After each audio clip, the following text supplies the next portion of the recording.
shipping, concealing the movement of goods is a large part of this. So how is shipping identity concealed?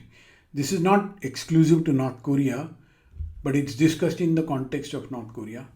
And then remember to go look up the YouTube video on visual investigations by New York Times on how a ship turns off its transponder just before it heads towards North Korea. First is disable the ID system of the ship, the transponder. Second is change the name of the ship. Third is none of the documents should reflect the true destination.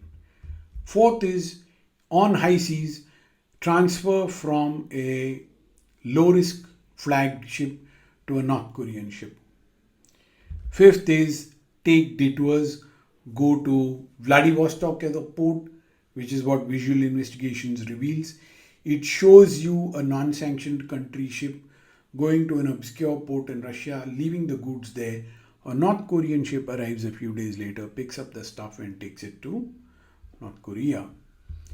False flags, flying colors which is not the true origin of the ship, and just have an extremely complex chain of ownership which finally culminates in a sanctioned country. But you would really have to do detective and investigative work to find out that the true owner at the far end of a very long chain is a sanctioned country. All these techniques are observed by the UN and OFAC in how ships are concealed, because finally you have to move goods out and in. Certain transactions are permitted, which is payments only into blocked accounts, and now you know how blocked accounts work. Money comes in, money can grow, money can earn interest, but money cannot be used. And here are some of those instances typically common for most countries of the world. There are specific ways in which money from blocked accounts can be used.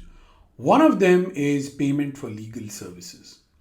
Now, the money for payment of legal services should come from outside the US, from nowhere within the US, directly or indirectly. Diplomatic, consular, and international relations. It's important to remember that the United Nations General Assembly meets in New York. And so the North Korean dictator could arrive in New York. You cannot, under UN rules, block access. Similarly, for their own consulate, so money for those things. Non-commercial remittances to individuals in North Korea can be done. The person should not be associated with the North Korean regime or appear on a SDN list, and there are limits to how much you can send. Humanitarian and medical aid in any emergency such as famine, such as earthquake, tsunami, anything that is designated as an emergency, remittances can be made for that. And those remittances can also be made via NGOs that work in the area of humanitarian and medical assistance.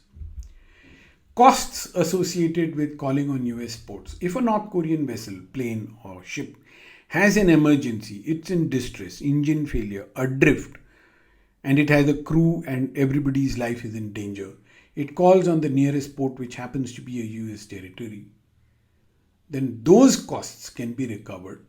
You can render those services to those vessels in distress.